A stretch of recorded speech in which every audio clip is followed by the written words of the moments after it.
So that is some dude made a video about me. That's him screeching because he gets frustrated. Charles Gould. So he didn't like what I said about free will, so he took to the internet, his live stream, and well, for the first 30, 45 minutes, the guy mocked me. He mocked me for mocking Mr. Flowers. So he was mocking my mocking.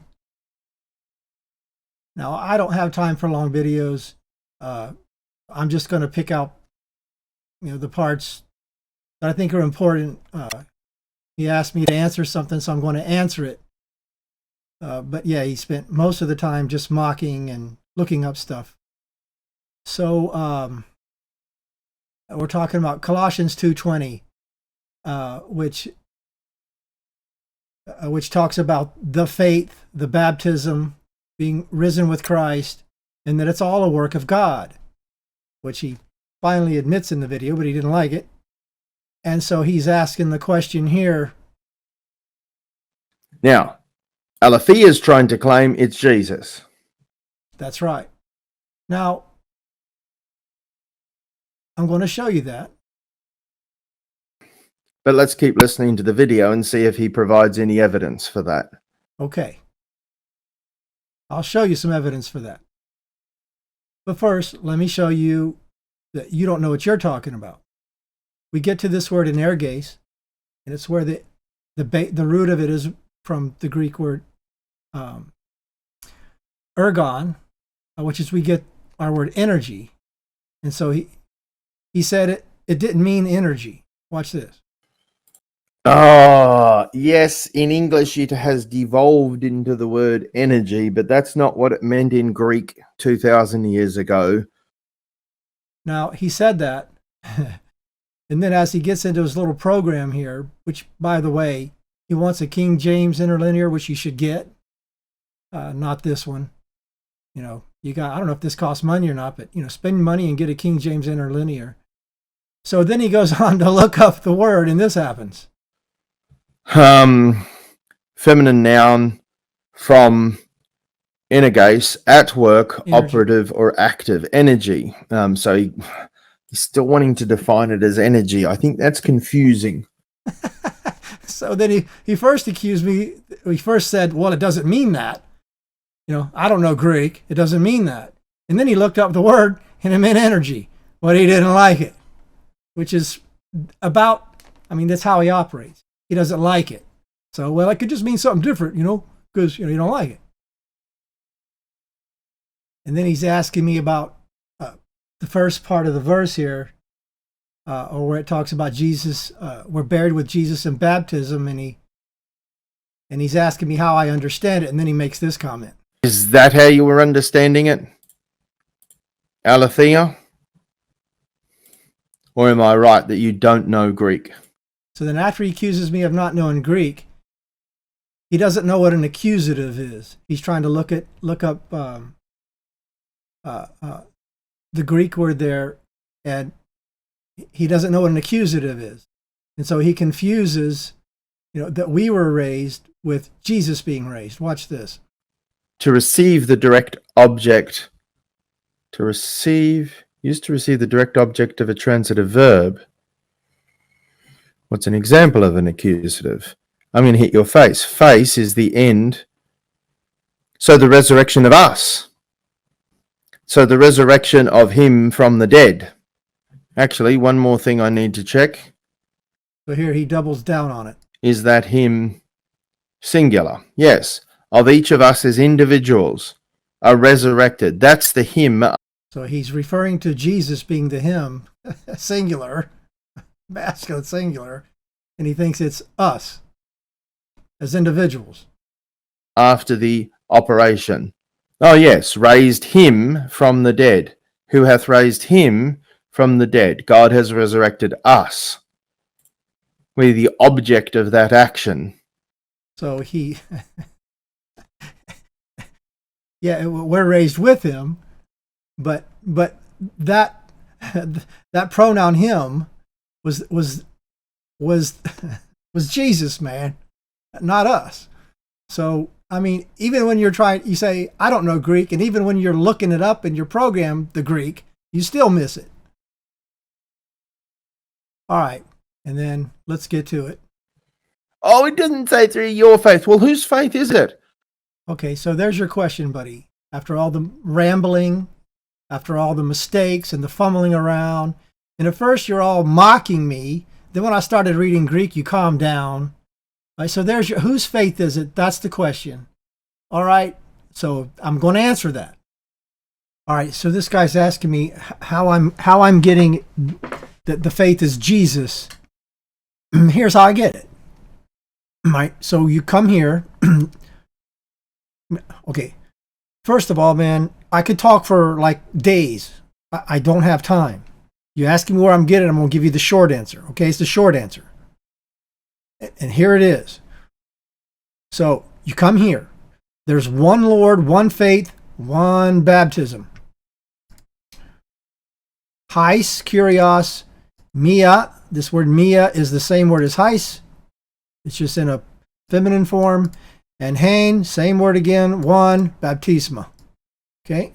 So there's only one Lord, one God, one body, overall, in all, through all.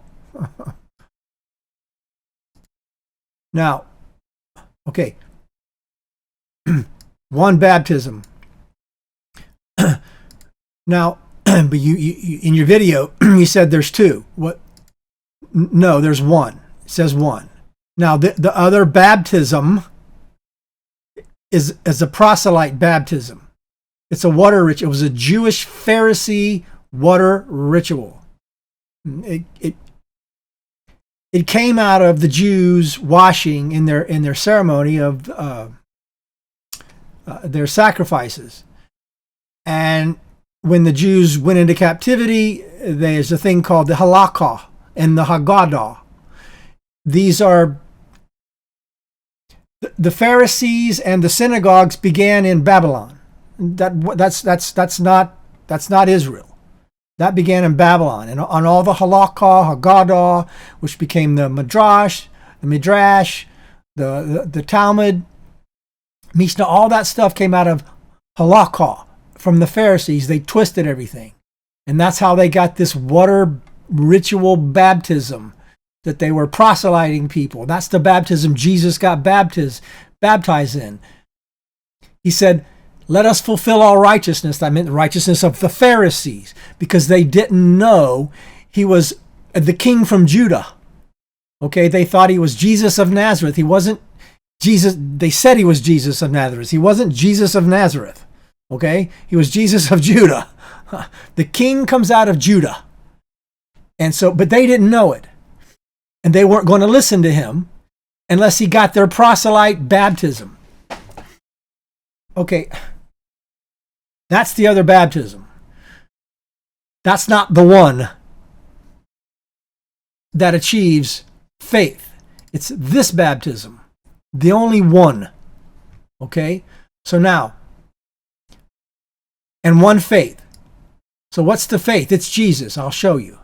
There's only one faith. One. Now it's right here. All right. I am crucified with Christ. This is Paul speaking. Nevertheless, I live, yet not I live. I live, yet not I. Now, how does he live? Yet not him. How is that? How is that? I live, yet not I. Now you tell me how that happens. The answer is in Romans. So Romans is an interesting book. It's the first one in the line of all the explanations after Acts. Paul had never been to Rome. He's explaining the entire doctrine of God, going from the beginning. That's why it's very important. And he explains it all in chapters 7 and 8, the inner man.